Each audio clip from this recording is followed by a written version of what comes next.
This is the Thinkathon session, Seamless Onboarding for Predictable Success.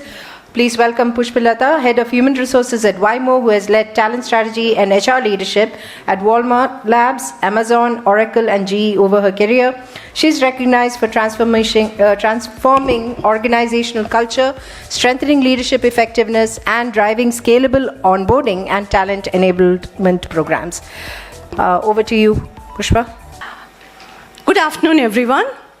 I promise I'm here to talk about onboarding, but with the Valentine's Day around the corner, let me start with a marriage question. What if somebody was chasing you for weeks, months, and asks you for a proposal, and then just disappears? How do you feel? Good for the proposer, okay. Okay, great. So this is exactly what the corporates are doing when it comes to candidates after making an offer. Maybe, right? They are ghosting. So is it like one of those Netflix crime series? The candidate is wondering, where am I going? What happened? What else is going to come? Is it going to come at all? So this is what happens, right? So somewhere we all have to go back and relate, what am I doing? It's not really one person's problem. It's the scale and all that we are actually doing. How about approaching it a little differently? Because it's a commitment. There is somebody out there who has committed to give their time, talent to you, and wanting to come and be part of the family that you have built. And they want to build that for you in addition to actually taking that family to the next level. In such a situation, what is the problem? Why are we doing this? If at all we assume that marriage is somehow going to work, it will not. Somehow if you're thinking onboarding is going to work, it will not. We have to structure it. What happens when we are actually dating, right? Like when you're recruiting, there's a lot of engagement. The recruiter is calling, following up, is after you. Maybe sometimes if you're lucky, you also get gifts. Then what happens, right? You accept the offer, you sign, and you join.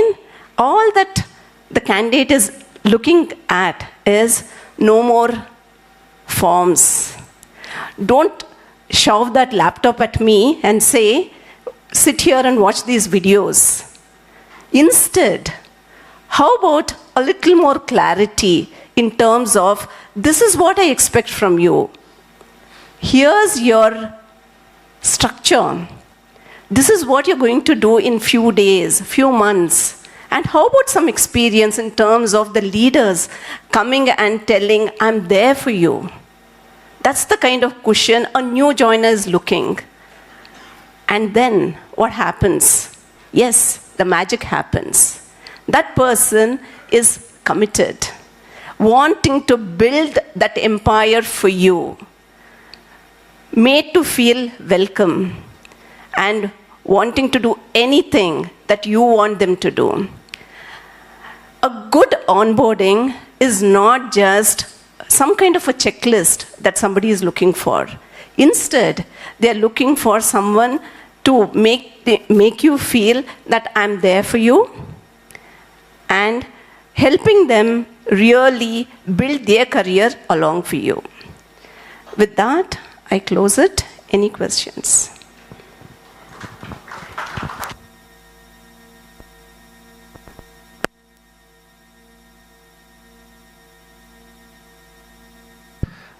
Okay, honestly, what was thrown to me would look a little abstract, okay, and the context you didn't get in. Any specific reason?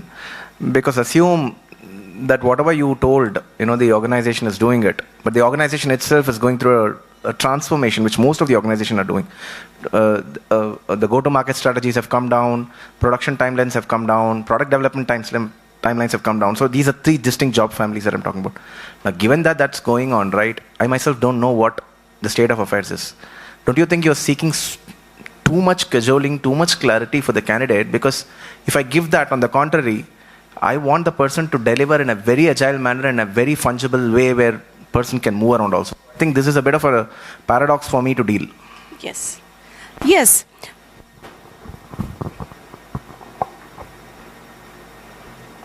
While I...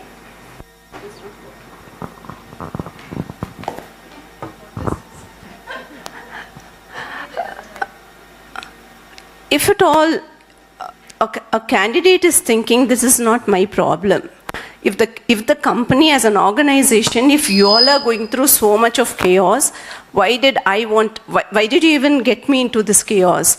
It's agree as a candidate when they come in, they need that kind of a support initially. After that, they are also part of the overall chaos, and the day one experience or the overall onboarding will help them understand that it's okay, we are there for you, come join the overall challenges with us. So I think that I still feel the day one is very important to make them on board on your journey and say that yes, we are chaotic, but come over, we are there for you. Thank you. See, I think I have a very similar question to what he said, but my paradox to the whole thing was you were very sensitive to the candidates versus the organization when, similar feelings, right? You were completely engaged, our hiring managers, the recruitment team, everybody engaged, and at the end of the day, you don't turn up. Okay?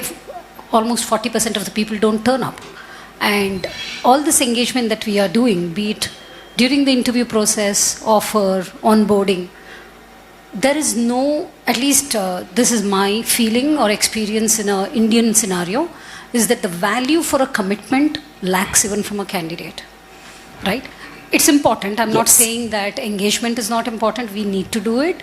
But somewhere the candidate mentality and approach to taking up a job. I come to you for a job, right? You took the time out to spend time with me, evaluate me, do all the engagement activities. And I don't tell you that I'm not even joining you. Yes. Right? Yes. So that's what I feel about the whole thing. Yes. When we talk about candidate engagement, I think organizations are doing a great job. Whatever size, even startups or the large organizations or the mid-size, somewhere the value that a candidate brings to the table, what's in it for me versus, even the organization is asking the same question, what's in it for me? Yes. Right? That gap is still there. Yes. And this engagement can only do so much as compared to how a prospective candidate is looking at that opportunity. Absolutely. I'm reminded of this particular conversation that usually the HR team and the finance head keep having. Okay, so whenever we go to finance and ask for L&D budget, the question that we are always asked is, what if they leave? Okay, the answer to that is, what if they stay? So similarly, right, what if that person is committed? I wish we all came with this board around our necks that said, I'm going to cheat you. No, none of us are going to do that, right? So we have to assume that this is the person for me. This is my life. Design your onboarding as if my life is dependent on that, because that is life. In case, worst case, anything can happen. That is not something that we can really control. What I can control still is what is something that I can do, right? Now, by doing that as an organization, we have done whatever is possible from our end. Somewhere deep down, you know that you have not left any stone unturned. And despite that happens, God save us.